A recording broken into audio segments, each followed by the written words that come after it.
Welcome back. Armed AI fighting drones going head-to-head without human control. It's a warning for the world from Ukrainian President Zelensky. Now companies are already working on drones that can shoot down other drones, and it's only a matter of time, not much, before drones are fighting drones, attacking critical infrastructure and targeting people all by themselves, fully autonomous and no human involved, except the few who control AI systems. That reality simultaneously feels like something out of Star Wars as well as something obvious for our future. Russia has been flooding Ukrainian skies with drone activity, and Zelensky is telling Axios President Trump thinks Ukraine should answer Russian attacks tit for tat, saying, quote, if they attack our energy, President Trump supports that we can answer on energy. Zelensky says Trump felt the same way about defending drone factories and missile sites. Joining me now, Fox News contributor and former Special Operations Intel analyst and drone expert, Brett Velikovich. Brett, as I mentioned, it does feel like something out of science fiction, and yet it also feels like something that is obvious for tomorrow. And I don't know what it means. I don't know what it means when you conduct a war with, at least at some level, very little human activity, meaning no human casualties and no human control. Eventually, you will see those drones attack humans as well.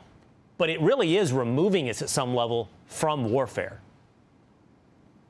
Well, Will, I think Zelensky was being very cautious with his words. It's not that drones will soon kill without human command. It's that they already are. This already exists. It's being used every single day on the battlefield. It's called automated target recognition, where a drone basically has a small database library on it of hundreds of thousands of images of enemy targets that they use AI to conduct pre-authorized strikes if it finds it. We have companies in America that can do that. You know, in drone speak here, they call it no human in the loop. And we currently have drones with the ability to say, look, there's a tank, there's a missile battery. And when you find that with your camera, you strike it. And what has driven that innovation in America is Ukraine's successes on the battlefield. Ukrainians right now are the gold standard for advanced drone technology. No one innovates faster and does it better, and they have completely changed the way we will fight war for decades. When the war started about 3 years ago, not many drones were used. It was all artillery, and the ones that were being used, they were getting easily shot down. And that's exactly, frankly, what would happen to us if we went to war with China with our current drone arsenal. And that should scare people. We don't need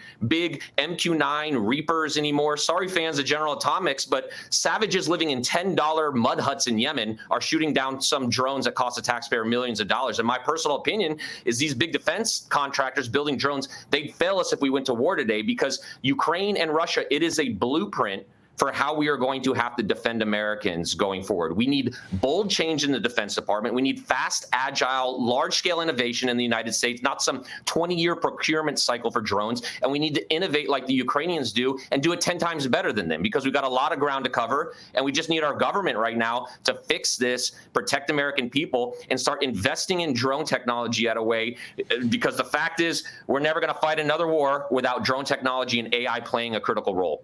I hear you, Brett. I also wonder, where is this headed? Inevitably, in civilian application, law enforcement application as well.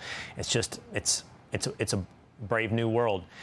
I want to ask you quickly, I only have a couple of seconds left, Brett, but President Trump's pivot in his rhetoric towards Russia. You heard there from Zelensky that drones could be used against Russian energy.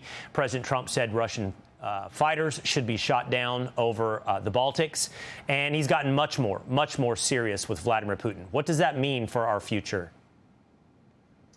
Well, it means that he understands that Vladimir Putin has been playing games, and enough's enough. I mean, Ukraine is one of the most highly complicated and important foreign policy problems that the president's going to have to solve during his tenure. And Vladimir Putin has been testing U.S. resolve. He's been testing our president. He will keep pushing. He'll keep poking further to see what he can get away with militarily. That's why we are seeing drones enter airspace in Poland and Denmark and in the Netherlands.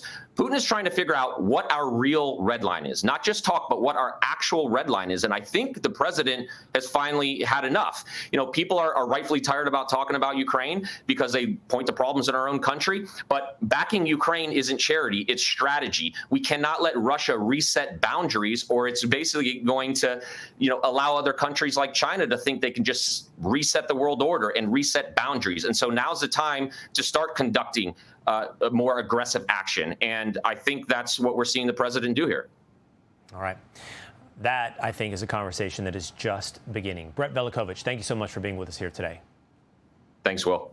Hey, it's Will Cain. Click here to subscribe to the Fox News channel on YouTube. It's the best way to get our latest interviews and highlights. And click to subscribe to the Will Cain podcast for full episodes right now.